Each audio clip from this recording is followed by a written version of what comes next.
wearing all black. Aloha! Here with JC and Jeff. Ain't no time for school today. Hitting bombs.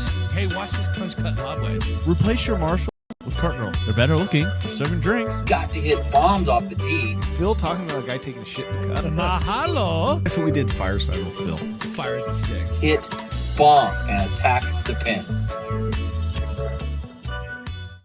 Ladies and gentlemen, welcome to the Aloha Press Podcast and YouTube show. My name is JC, and tonight I'm going to be your solo host. Unfortunately, Jeff is out of the building, and unfortunately, he is preoccupied by just life in general with his regular day job. Unfortunately, the Caldor fire has absolutely just kind of taken him from us, and it's been a rough couple weeks, just scheduling wise, getting everything squared away for the podcast. And sometimes you just got to make adjustments. And this is one of the adjustments. Unfortunately, you are going to have me all day in your ear for the next 30, 40, 50, 60 minutes, however long you want to listen to me. I'm going to be rambling on all kinds of things. We're going to be covering Billy Horshells Victory. We're going to be covering Ryder Cup. We even are going to be covering Brooks Koepka claiming that he might be the next Tiger Woods. And also a few other little snippets of information that I'm going to trickle in there and get fired up about, to include PGA Tour Player of the Year, Rookie of the Year, and then we're going to make our predictions for this week's Safeway Open, or whatever the hell it calls this year. The PGA Tour season is upon us, and we're going to dive into that. But one of the things that I kind of wanted to get into before I got into the podcast and YouTube show, and I realized, sometimes I'm a bit hesitant about doing these solo shows. And the reason for that is sometimes you're a little hesitant on the audience you're actually speaking to. It's like sometimes you question yourself and you realize, is anyone actually listening? Is anyone actually reading? So before the podcast, before the show, I wanted to dive in and first off, thank everyone that's listened, read, subscribed, watched us in the past couple years. It's been absolutely remarkable. And I dove into some of the statistics of the actual podcast, YouTube show, golf email newsletter that we do, and then also even some of the tournament stuff. And I wanted to get into it not only for my own personal knowledge, because I think data pretty much drives our decisions that we make. If you're getting positive results and you're affecting it, relatively you've been doing it for a while, the data is going to tell it. In law enforcement, in my last career, data was driven. If you're out there humping, you're out there driving a patrol car, you're out there pushing it, you're out there chasing bad guys, the results going to follow. You're going to have the proper statistics. You're going to be having the drug bust. You're going to be having the warrant arrest. You're going to be taking the bad guys to jail, the felons, the murderers, the 10-8-5-1s, all those good things. The data would show you who was on top. And most of the time, I was on top for a lot of different things, specifically use of force, which I still have to go to court over sometimes. But I wanted to get into it and really kind of explain to you and thank everyone that's kind of participated and give you some of the statistics and see who our audience is and how large it actually is. And it kind of shocked me, and it's probably going to surprise you also. It was one of those things that I get inspiration from all kinds of folks. But one person that I paid attention to, and unfortunately he's no longer with us, but it's Kobe Bryant. And it's crazy some of the things that he said. And it was really shocking when I specifically heard this. And he said on one of his shows, or when he was getting interviewed, he said this: failure does not exist. Failure does not exist. If you truly believe that, you're going to be fucking successful in anything you do. And it's really simple. And I took it as simple as you learn from the mistakes or the failures or the problems that you had yesterday, and you improve on them today, and you're going to reap the rewards of putting in the hard work, doing things really, really well, being consistent, and just telling the truth, being yourself. So I wanted to get into some of these statistics and really kind of show you guys what has been going on with the Aloha Press these last couple of years. The Aloha Press podcast has hosted 110 episodes and has averaged 48 listeners per episode, giving you about 5,300 52 and some change actual downloads and listens to the actual podcast, which is rather impressive, in my opinion. Now, when we're compared to some other big top podcasts, yeah, of course, they're going to have tens of thousands, hundreds of thousands. If you're looking at Joe Rogan, we might be a failure, compared to his 900th episode where he's got 1 million downloads on a station where you have to have access to. Now, I got into our videos, and videos for us on YouTube pretty much make up majority of our podcast viewers, which is kind of scary, which is kind of crazy, to be honest with you. We've put out 175 videos on YouTube, and that is equated to 15,387 eyeballs that have hit the views. And the great thing about these statistics, everything's being calculated, everything's being counted, and it was just shocking that we've actually been in front of 15,000 people, and really kind of scared me. And then also we did a little, so we have a golf email newsletter. In the last year and a half, I've sent out 153 emails sent to an audience of about 325 contacts. You factor in open rates, 40%. That's 19,890 people who have actually opened our emails and read it. Now, you think about that and you realize like that's a pretty good audience, and it's kind of crazy. But then I dove into the podcasting world and realized there are 1.7 million podcasts worldwide, but only about 1 million of those podcasts have actually produced an episode in the past 90 days. But only half of those 1 million podcasts produced in the last 90 days, only of those, half of them, have produced at least 10 episodes. So when you look at the data, only about 377,000 podcasts have published at least 10 episodes in the past 90 days. So what that means to me is, look out, Joe Rogan. The Aloha Press podcast, JC and Jeff are coming for you, okay? This might be a solo episode, but we're going to be taking you down. It might be in 4 to 10 years, but we're going to get there, okay?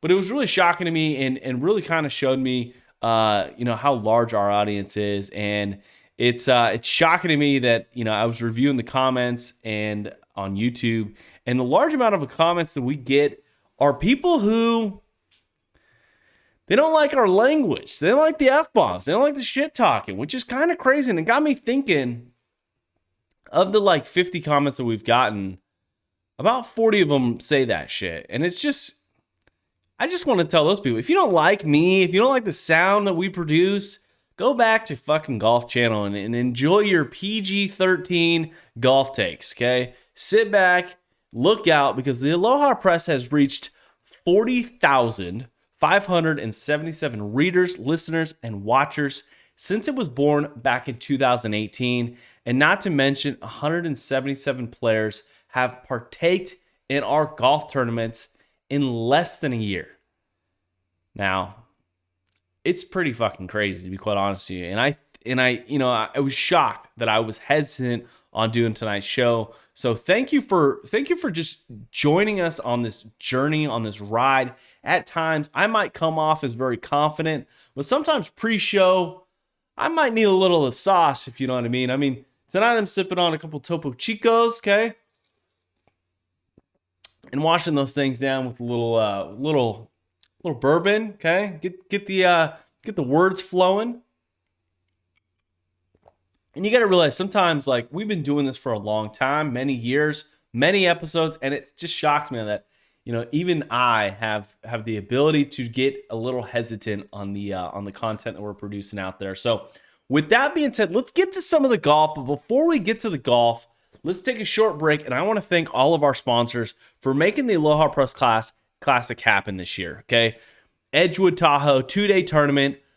Without our sponsors, literally will not make this tournament happen. And it won't be able to give the players and everyone the same atmosphere and the same experience that the Aloha Press has been known to give. So big shout out to, first and foremost, the Amateur County Deputy Sheriff Canine Fund, stepping up big, supporting us as we support them. It's absolutely beautiful how we can support each other. Even I, someone who was involved in that organization for 10 plus years, to think that I'm here on the East Coast coming back to the West Coast, and they're supporting our golf tournament up at Edgewood Tahoe. And then big shout out to our another huge sponsor, Mikey Bellotti, coming through, and it's going to make Saturday night one of those memorable nights that you probably won't ever forget. Now, moving on, Spring Valley Excavation, always helping out, has helped out in every single one of our tournaments. Big shout out to them. Merriman Sports Training, Motivate Personal Fitness Academy. Both of those folks have absolutely been huge for us, especially when it comes to some of the events and some of the activities that are going down this year at the Aloha Press Classic. They partaked in some of the activities last year at the Classic. Someone might have forgot their wallet, which was, I'll tell you that story up in Tahoe. And then also big shout out to Matic Vukovic Insurance Services, Bo helping us out. Absolutely made some incredible tee markers and is helping us out with absolute some really unique gifts and prizes for some of the players who are going to have an opportunity to win that up at the Classic. Up next, we're going to be thanking Denisa with Keller Williams Realtor stepping up. She's got something super special to give out to one of the closest to the pin prizes out on hole 17. Not sure if it's going to be on Saturday or Sunday, but she stepped up big. And also, we've got Wade's Farm back in the building. He ain't serving aioli this time. He's giving out cash to another hole sponsor. He's going to be stepping up big and giving the players an opportunity to go freaking knock it close and win some money. And then another, okay, we've added some activities to this year's Aloha Press Classic, and you've got to understand it's going to be absolutely fucking remarkable. We've got Wes Winley stepping up, okay, with his sponsorship. He's going to be sponsoring the long drive contest, which you think back, you're like, I thought we were playing a fucking golf tournament. This ain't Bryson DeChambeau's long drive contest next week. No. But we are. Saturday. Step up, put your money where your mouth is. You don't even have to play in our tournament. Just show up, pay your entry fee. Now, if you're playing in the tournament, you're already taken care of, okay? Wes Winley stepping up big and helping us out with a big donation to give some cash away for that big boy, big dog with the big stick, big swinging Lincoln at the old Edgewood Tahoe driving range. Hopefully the wind's going to be up a little carry distance for y'all. It's going to be pretty incredible. Also, big shout out to Cardinelli Investments. The folks over there, the real estate investments it's been huge this year. It's actually been pretty incredible because the knowledge that we've learned has come from the players in our tournament, which is absolutely remarkable. And then also our last sponsor, and then we'll get to your golf. Don't worry. Bellotti Cigar and Cocktail Bar. You know how they do it. Really appreciate it to the Bellottis. Always supporting us, especially at the Aloha Press Classic. So if you want to sponsor or play in the event, don't hesitate. We had 3 dropouts, okay? 3 people who could not handle the heat of the Aloha Press Classic. Had to return their money, so we've got a couple spots open. If you want to reach out, you can either do so on the website, thealohapress.com/classic, or you can email me, jc@thealohapress.com, or, shoot me a text. You can reach me at 209-256-2696, and or if you want to sponsor the event. We always have room for sponsors. We're looking for someone Friday night. If you want to drop some cash, throw some money down for some booze, some drinks, some cocktails, some cigars, well, gladly take your money. So, with that being said, the course is ripe, ready to go. Heard great things from Edgewood Tahoe. Spoke to some folks over at Hard Rock tonight, and they are absolutely getting ready for all of our competitors who are going to be up there. Might not remember all of it, but you're going to have a few cocktails, smoke, drink, have an incredible time at South Lake Tahoe. As soon as this fire blows over, which is absolutely driving me crazy, which is Tahoe is completely safe, don't get me wrong. I'm just saying, it's just driving me nuts. Now, let's get back to some of the golf. All right, guys, welcome back. Thank you for sitting through that. It was one of those things that, you get a little hesitant, a little nervous about. I had to look up the statistics and really want to thank everyone that tunes in. Do me a favor, if you're listening to this solo podcast this week, do me a favor, just share it to your friends, okay? Hit the old email subscribe button and give us a little love there, and also leave us a comment if you can. If you're watching it on YouTube, give us a thumbs up if you enjoy this content, and then also consider subscribing. Now, with that being said, the PGA Tour was off last week, and we had an opportunity to sit down, watch a little football. Okay, Jeff and I talked about it, got into it, and we're pumped up about Oregon and Ohio State, the Ohio State. And don't get me wrong, here on the East Coast, you get a lot of those little knee knockers up north, okay? Trying to support their little Ohio State, you know, the what was it, the third-ranked team in the country.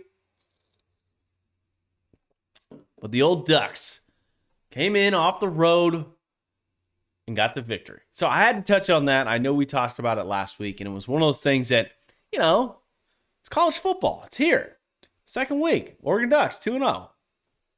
Kind of pumped up about it. But NFL Sunday was pretty remarkable. 49ers got a big victory, as you guys probably know.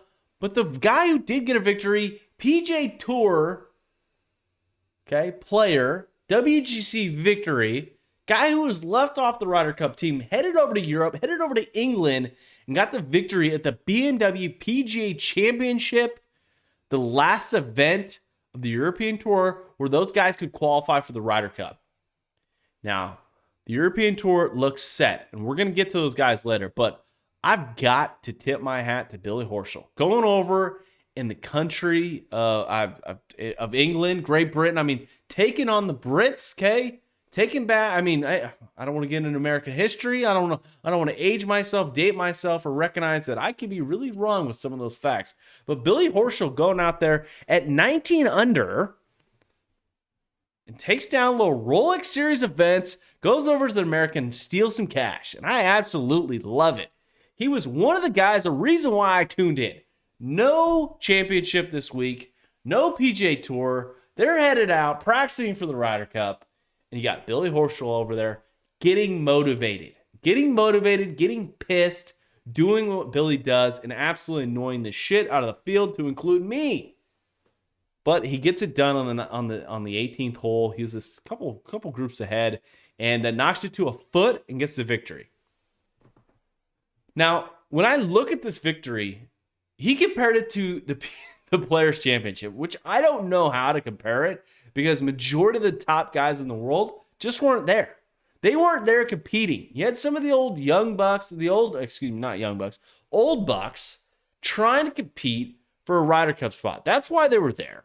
Okay, and then you had a lot of youngsters, a lot of no-name guys over here in the States, maybe trying to make some waves on the European Tour, but good old Billy goes out there and steals a victory. And it seemed like he was motivated. He was motivated more than ever.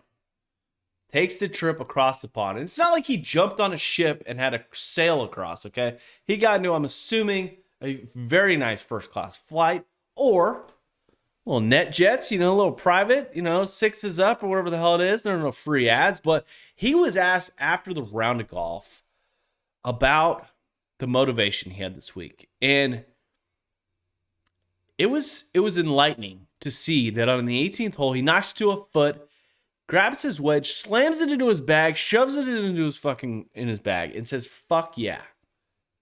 And him and his caddy celebrated because he knew he had a fucking victory, which was absolutely kind of heartwarming. Plus, gave me a reason to watch, to be quite honest with you. But he was asked after the round of golf what his kind of thought process was. I mean, one victory may be a little too late for him to qualify for the Ryder Cup. Now, Billy Horschel said, "I was a little gutted I didn't get a call this week," Horschel said after his triumph. "I didn't think the call was going to say I made the team, but I was a little gutted I didn't get a call to say, hey, you didn't make the team. In my mind, I thought I'd at least get that. So there was a little more added motivation this week for that." And Billy, I'm with you, man. I mean, I think you were like 17th on the board when it comes to the Ryder Cup. And as a psychopath, as you look on television, you would have been great for Team USA. If you guys tuned in last week, Billy Horschel would have absolutely been incredible addition in the United States team. I mean, the guy beat Scotty Scheffler, and he made the team. Hell, did Scotty Scheffler win this year? No, Billy Horshells did. Holy shit, which just drives me absolutely crazy. Now, again, we're going to get to the Ryder Cup. In other golf news, Patrick Cantlay, another victory this week. The PGA Tour Player of the Year gets the victory over Jon Rahm, Bryson DeChambeau, Justin Thomas, and Colin Morikawa. Patrick Cantlay is your PGA Tour Player of the Year. And to be quite honest with you, I'm incredibly fired up.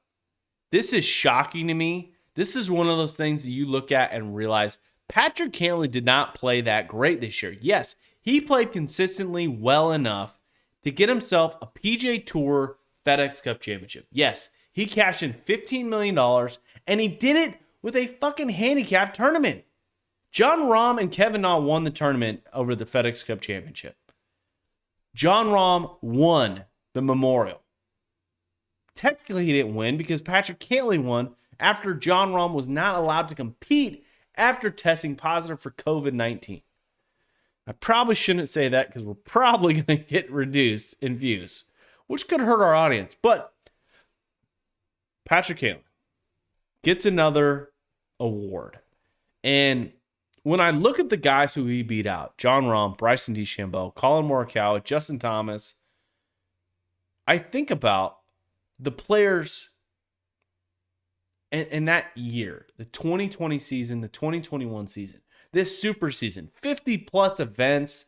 I mean, it was absolutely the stripper to the PGA Tour. It was the $2 table. It was the wet cream dance.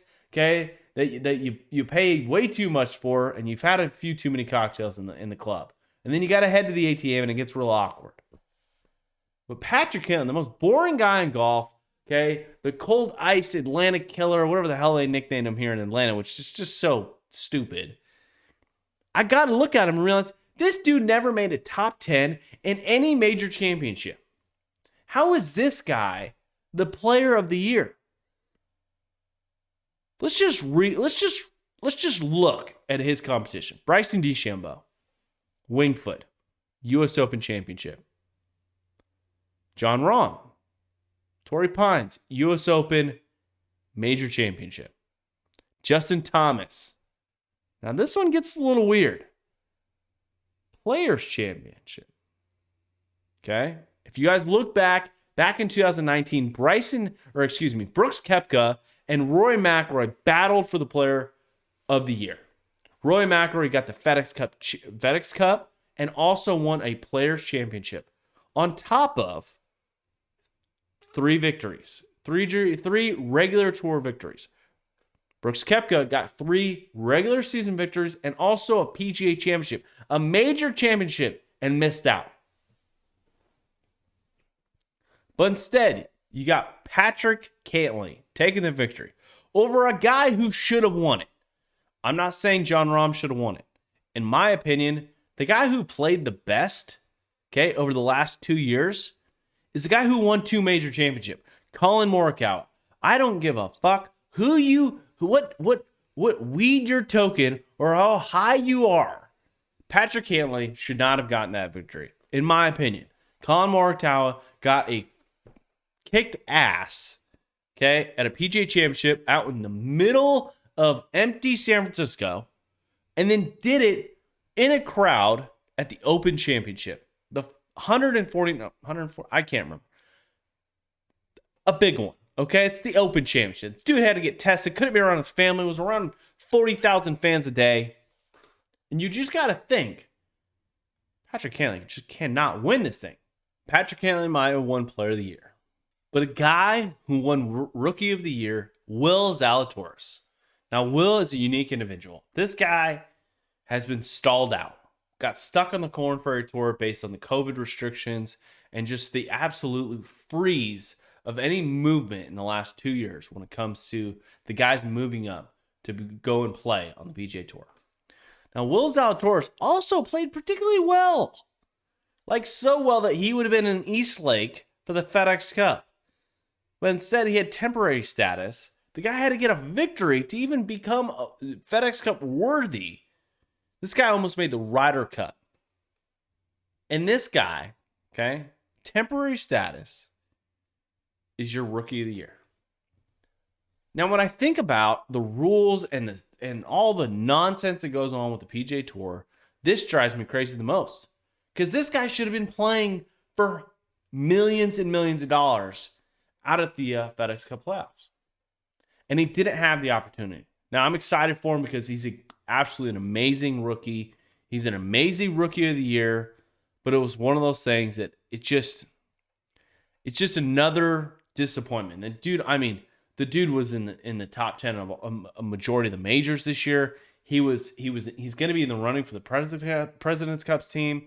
It just is kind of sad that, you know, this guy's name is brought up, and it just brings out some of the bad blood because he really is a stud. He's going to be incredible. So congratulations to Will Zalatoris getting the Rookie of the Year. Okay, pretty special. He's one of those guys I look forward to watching. He's won a bunch on the Korn Ferry Tour, but I look forward to him getting his first couple victories here in the 2021-2022 season out on the PGA Tour. Now, moving on, it's something that I kind of tickled at, and you kind of think back and realize the United States has had a few troubles with this Ryder Cup. And sure enough, the European Tour team made their selections. Patrick Harrington, the captain of the Euro team, has made his selections, and good God. I'm not going to lie. It's terrifying. On a numbers basis, you think this guy's smoking fucking crack. You think he's down underneath the bridge, living there, playing with his Wilson irons, okay? Playing with his Wilson balls, smoking crack. But instead, he's picking the European Tour Ryder Cup team. And you look at the team, you look at the guys who qualified. Only 4 guys qualified for the European Tour. John Rahm, Tommy Fleetwood, Terrell Hatton, and Bernd Weisenberg. I don't know who that guy is, but he qualified. Good for him. You look at those guys, and he gets 8 captains pick, where the U.S. team got 6 captains pick. And again, revisit that. The Steve Stricker went out and picked, what we think is a pretty good American team. Okay, you got Daniel Berger, Patrick Cantley, Bryson DeChambeau, Harris English, Tony Finau, Dustin Johnson, Brooks Koepka, Colin Morikawa, Xander Schauffele, Scotty Scheffler, Jordan Spieth, and Justin Thomas. Now, looking at the Ryder Cup and realizing that the European Tour, oh God. I mean, you got 4 guys who qualified who are clearly studs, okay?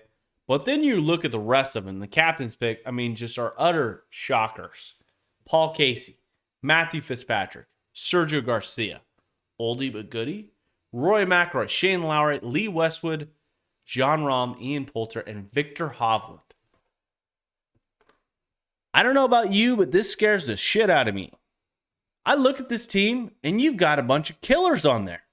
You got a bunch of guys who are willing to go out there and act like absolute idiots, act like assholes, spitting in cups, freaking out, slamming clubs, banging on things, and who are absolute killers when it comes to the Ryder Cup. And you look at the golf world rankings, you look at the major championships, you look at just the PGA Tour in general, and you realize that shit doesn't matter. You got a guy like Paul Casey, an oldie but goodie, played really well in some of the majors most recently. Probably one of the nicest guys I've ever met. Killer. Absolute killer. Matthew Fitzpatrick. Stud. Dude is just absolutely solid. Not incredibly long. Very accurate, though, which is remarkable. Tommy Fleetwood. Good God, he is going to stun you with those long locks. All right? Dude just looks good. All right? You got probably one of the most hated Spaniards to ever play the game of golf, Sergio Garcia. Good God. We have talked shit about this guy. We hate this guy at times. We love this guy at times. El Sergio, okay, at the 2019 U.S. Open, Okay, was a big fan of the Aloha Press. Just ask Jeff. But you realize this guy's not in his prime. I mean, yeah, he had a victory a long time ago. Did not play particularly well, but a killer in the Ryder Cup. Victor Hovland, another young buck. Dude played majority of his golf in the United States. Absolute crazy stud. A little bit of a psycho. His short game scares me, but he'll putt it from fucking anywhere. Shane Lowry, I mean, hefty but a goodie. Big drinker, I'm just gonna have a little sip of a little bourbon for him. But then you got Roy McIlroy. I mean, the dude is outspoken, obnoxiously obnoxious when it comes to the Ryder Cup. Will absolutely lose his fucking mind, and he also might show up a little late. If you guys don't remember, back a couple, 4 or 5 years ago, but stud. I mean, proven great player. Hits it a mile. Great fit for Whistling Straits. Then you got Lee Westwood, another captain's pick, and you realize this guy, he still got it. I mean, absolutely played his ass off this year. Deserves a spot. Another crazy one. I mean, clearly has missed Ab Day, has not missed Wine Day. All right, this guy is a stud when it comes to picking Merlots. But the final tipping point, when you look at this team and realize it's an absolute killer when it comes to team formats. Ian Poulter. Good God. This guy's a fucking nightmare. Shit talker, money spender, loves fast cars and blonde hair. And I'm not talking about his ladies. I'm talking about his own. I mean, dude wears fucking funky, crazy pants. This guy's an absolute killer when it comes to the Ryder Cup. And it makes me fucking nervous. And rounding out this team, they picked crazy. The European Tour would not make it at a mental institution. They would all be admitted. I mean, guys like John Rahm, psycho. Terrell Hatton, complete psycho. You just can't, I mean, Sergio Garcia, Victor Hovland. I mean, these guys are crazy. And it got me thinking.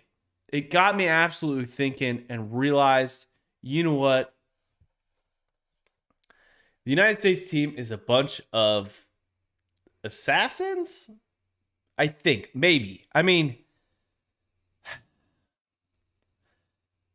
whatever Brooks Koepka's drinking, whatever Bryson DeChambeau's injecting, fire them up, okay? Give it to Low Patrick Cantley. Give it to Tony Finau. Stick it in Scotty Scheffler's rear end and fire those assholes up. Because these Americans need to go down and have to walk to the fucking golf course. All right? They need to get fired up. They need to get punished if they lose day one. All right? I'm fired up about it. We're going to dive deep into it next week. And I look forward to Jeff's take on the entire selection, okay, when it comes to the Ryder Cup and seeing which team's going to prevail. Look forward to that episode coming out Monday. Now, when we're talking about crazy people, right? If I have another little sip, a little bourbon, okay? Gonna enjoy myself here on the Lonely Podcast. But Brooks Koepka, okay, in a recent Golf Digest interview, said, in my mind, I'm going to catch him on majors. I believe that. I don't see any reason that can stop me. Koepka said of Tiger Woods' mark of 15 major titles in a recent Golf Digest interview. I'm 31. I have another 14 years left. If I win one a year, I got Jack, who has a record of 18 professional major wins. People misconstrue that as being cocky. No, that's my belief. If I don't have that belief, I shouldn't be out there. If you don't think you can win, why the hell are you teeing it up? Brooks Koepka, goddamn it. That's a bold fucking statement, bro. You're 31 years old and you've got another few majors to go, buddy. But I love it. I absolutely love it. And Brooks Koepka is taking a fucking downturn, to be quite honest with you. I mean, with the injuries, the nude magazine that he was posted in with ESPN, I mean, or Sports Illustrated. You just never know. It just, you think you've got to be fucking crazy to compare yourself to Tiger Woods and Jack Nicklaus. But that's what's fucking amazing. This guy believes it. He's willing to sit there in a fucking interview and tell people, if you don't think you can win, why the hell are you teeing it up? And to be quite honest with you, I fucking agree with him. Good God, it is about fucking time someone said it. You got to go out there and chase it. They've put these standards, they've put these records on fucking podiums, and guess what? You go down and tear it off. You go rip yourself, tear, scratch, crawl, whatever you got to do to get to the top. And guess what? Brooks Koepka, I mean, do I see it? Kinda. I mean, the dude won 4 in like a year and a half. And he won the hard ones. Kinda. And fucking 2019, he won 1. And also came in like top 4 in the other ones. He almost won the Grand Slam in 1 year. Like, no one's done that. I mean, Tiger won the Tiger Slam, but I mean, which is incredible. But I'm just saying, like, do you guys think Brooks Koepka's got what it takes to get 14 more majors in the next 14 years? And you think about it, modern medicine, 14 years, good God. Are we even going to be driving trucks and gasoline vehicles? Are we going to be paying with the US dollar, or is it going to be Bitcoin? Or am I going to be buying an NFT of fucking Bryson DeChambeau hitting a long drive? I don't know. But God, I hope so.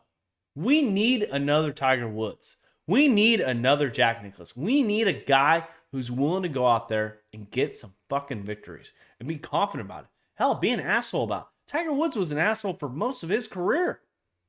Why? Well, he had a few secrets. Okay? And that's all right. That's totally fine. You got a drug problem, drinking problem, shit. Another snort of bourbon. But I'm just saying, like, thank God someone said it. Because if you ain't thinking it, if you ain't trying to chase that dream, trust me, I'm chasing the dream and just competing in the Aloha Press Classic. I want to take down those guys. I want to steal that rope chain and I want to yank it off someone's fucking neck. That's why I go to the driving range every day. Now, probably should take a lesson, maybe go to the gym a little bit more, work on my driver, but hey, you got to go chasing. You got to tell people. You got to fucking let everyone know. Tiger Woods, I guarantee you, in his youth, well, I know he did. I read his damn book, or I listened to his damn book. Listened to a couple of his books. He said he was going to chase that victory. He was going to chase him down and get that. And guess what? I'm a big fan of it.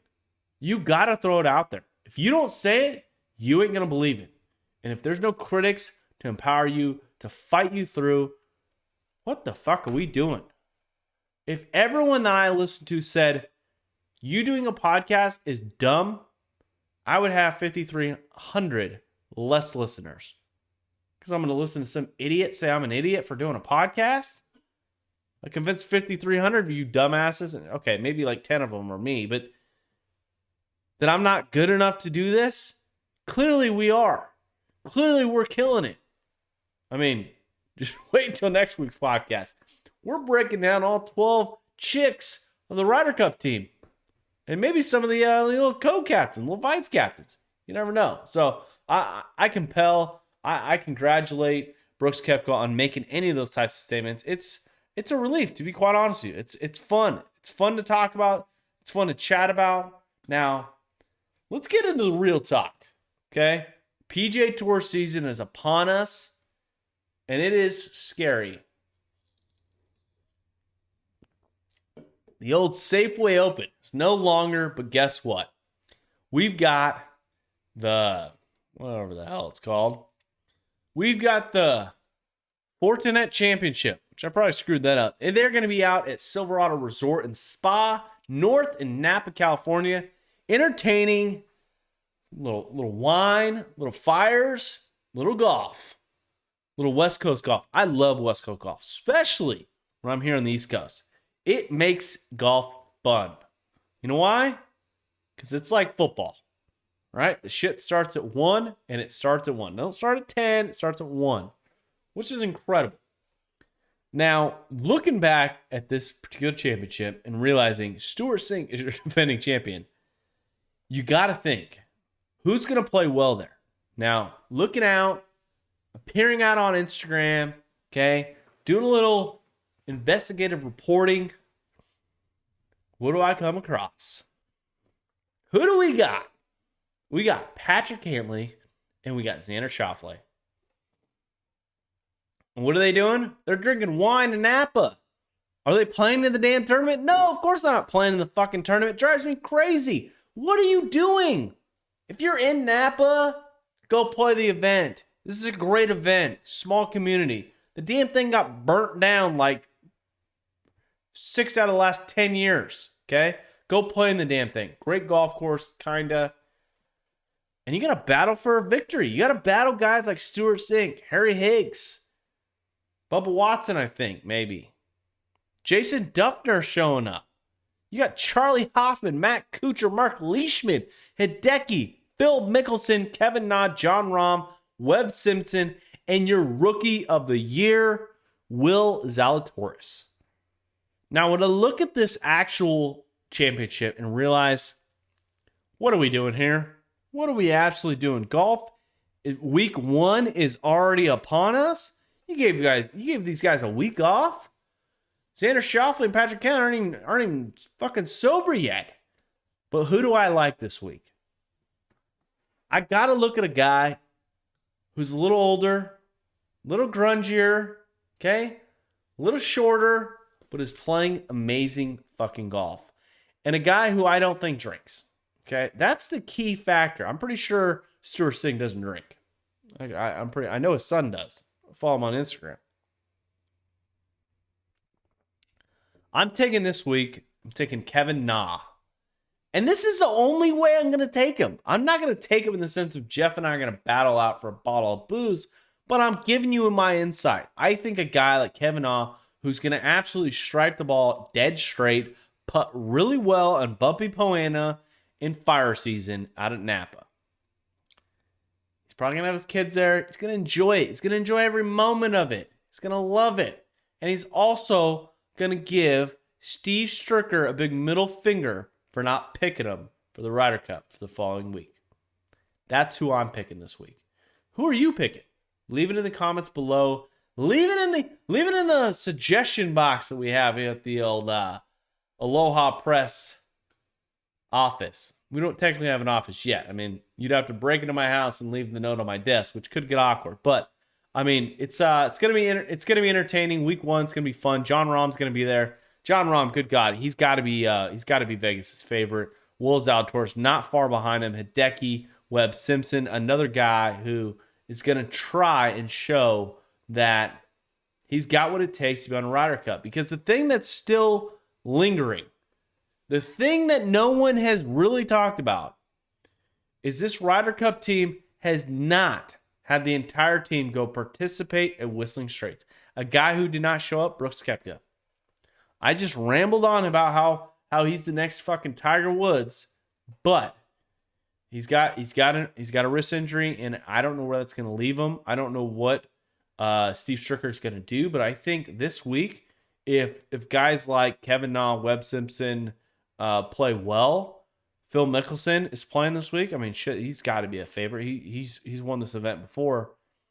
You got to think and realize, like, they might be playing for another spot, and Billy Horshells might be another guy that you check on. You look at. So, looking at those things, looking forward to PGA Tour season starting up. Kinda, we're gonna be watching some football this week. Pretty pumped up about that. We got LPGA Tour at the Cambia Portland Classic. Okay, battling out at the Oregon Golf Club in Westland, Oregon. Okay, should be fun. Get the European Tour kicking off. PGA Tour champions. No one cares about that. But with that being said, guys, really appreciate you guys tuning in. Okay, cheering me on the solo podcast. Jeff will be back. Okay. He just had work, all right? How do we get Jeff on the podcast full time? let's do some brainstorming right now, okay? I've had a few cocktails, okay? A couple Topo Chicos. I'm not going to lie. The strawberry guava is muy guava. Not to give too many free ads, but the way we get Jeff on the podcast 100% of the time is really simple, okay? Super simple. I needed about 1,000 of those listeners on that old podcast to give us about $200. All right? Don't do the math. It'll scare you. Okay? 200 times a lot equals Jeff on the podcast 100% of the time. Okay? We're going to set up a GoFundMe, little Patreon page maybe, OnlyFans. Okay? Maybe venture into X-rated Twitter. Probably didn't know that was a thing. Don't get drunk and go down a bad rabbit hole.